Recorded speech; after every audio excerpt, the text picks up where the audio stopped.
My favorite of Aesop's fables is The Tortoise and the Hare, or as I like to call it, The Turtle and the Rabbit. When I was a kid, I fancied myself a rabbit. I thought I was real smart. And some of the early school stuff did come easy to me.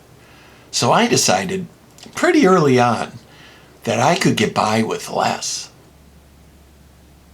In the fable, the rabbit makes fun of the turtle, and the turtle challenges him to a race. And at the starting line, the rabbit just takes off, and the turtle plods along.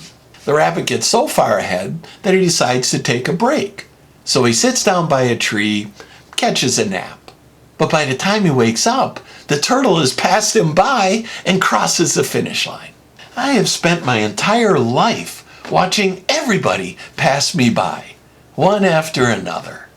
The turtles and the rabbits. I traced my failure all the way back to grade school, which is probably where most things can be traced. The teachers were like, "Why aren't you getting good grades? You're not even trying." And I'm like, well, I know I can get good grades, so why bother doing it?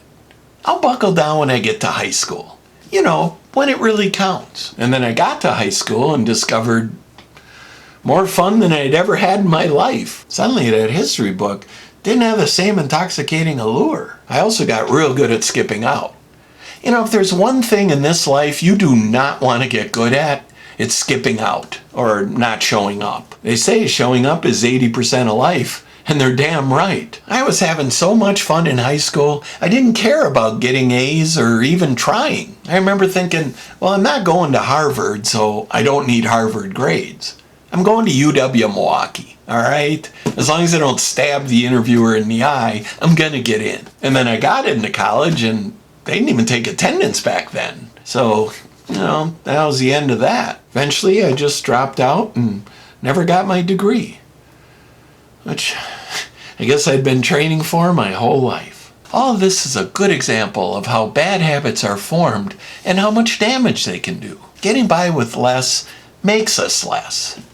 Certainly less than we would have been if we didn't have that nasty habit. I know that for some people, the idea of getting by with less than their best effort never occurs to them. I envy those people. I was never one of them, but as I've gotten older, I've tried to learn from them. And what I learned was the best way to fix the problem of getting by with less is to start taking pride in everything you do. Whether it's an assignment at school or work, or it's a job delivering pizza or being a waitress, whatever it is, if you're doing it, take pride in it. Do as good a job as you can. Give yourself value. If we fail because we can't do something, fine. We find something else to do. But we should never fail because we didn't show up.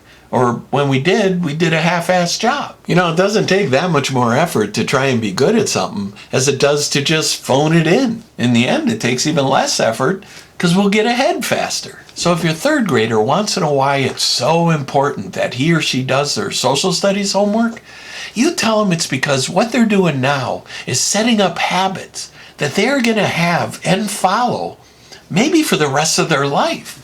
And finally, even if you're a tall, dark, handsome man, or a beautiful woman, or you're fast, or strong, or smart, or you play a mean guitar, whatever you're good at, even when you can get by with less, don't. Let your advantage be your advantage. And then nobody will pass you by.